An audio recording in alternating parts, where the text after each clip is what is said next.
ನಾನು ಇವತ್ತು ನಮ್ರತೆಯಿಂದ ಮಾಡ್ತಾ ಇದ್ದೀವಿ. ಬಹಳ ಶ್ರಮ ಪಟ್ಟು ಈ ಪಕ್ಷನ DK ಶಿವಕುಮಾರ್ ಎಲ್ಲ ತಂದಿರೋನು. ಎಲ್ಲ ಕಾರ್ಯಕರ್ತರು ಮತದಾರರು ನಮ್ಮ ಮೇಲೆ ಅಪಾರವಾದಂತ ನಂಬಿಕೆ ಇಟ್ಕೊಂಡು ತಂದಿದ್ದಾರೆ.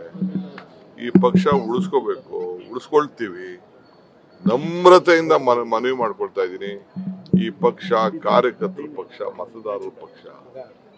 ನಾನೆಲ್ಲ ಯಾರಿದ್ರು ಪಕ್ಷ ಹೋದ್ರು ನಾ ಮನೇಲಿ ಕೂತ್ಕೊಂಡ್ರು ಈ ಪಕ್ಷ ಉಳಿಸ್ಕೊಳ್ಳೋಷ್ಟು ಶಕ್ತಿ ಕಾಂಗ್ರೆಸ್ ಒಂದು ದೊಡ್ಡ ಇತಿಹಾಸ ಇದೆ.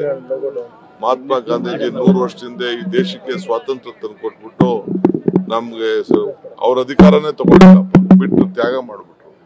ಅವ್ರು ಈ ದೇಶದ ಪ್ರಧಾನಮಂತ್ರಿ ಆಯ್ತಿರ್ಲಿಲ್ಲ ಮಹಾತ್ಮ ಗಾಂಧಿ.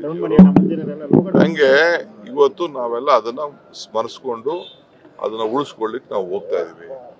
ಅಂಬೇಡ್ಕರ್ ಅವರು ನಮ್ಮ ಸಂವಿಧಾನ ಕೊಟ್ರು, ಅವ್ರೇನಾದ್ರು ತಗೊಂಡ್ರೆ ಫಲ ಏನಾದ್ರು ತಗೊಂಡ್ರೆ ನಮ್ಮಂತವ್ರು ಕೊಟ್ಬಿಟ್ಟು ಹೋದ್ರು.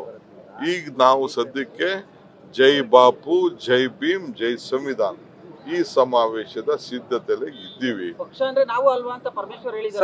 ಪೂರ್ಣ ಪ್ರಮಾಣದ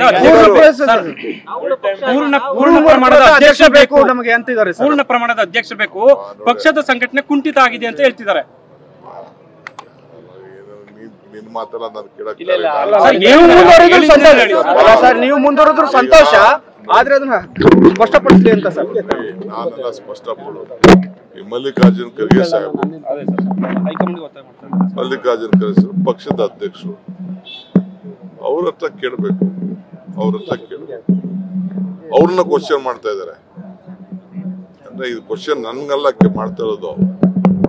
ನೀವು ವಿರೋಧ ಪಕ್ಷದ ನಾಯಕರು ಇದ್ದೀರಿ, ಪಕ್ಷದ ಅಧ್ಯಕ್ಷರು ಇದ್ದೀರಿ ಅಂತ ಅವ್ರ ಕ್ವಶನ್ ಮಾಡ್ದಂಗೆ ಆಗ್ತದೆ. ಅವೆಲ್ಲ ಮಾಡಬಾರ್ದು. ಹೈಕಮಾಂಡ್ ಸೂಚನೆ ಮೀರಿ ಮಾತನಾಡಿರೋ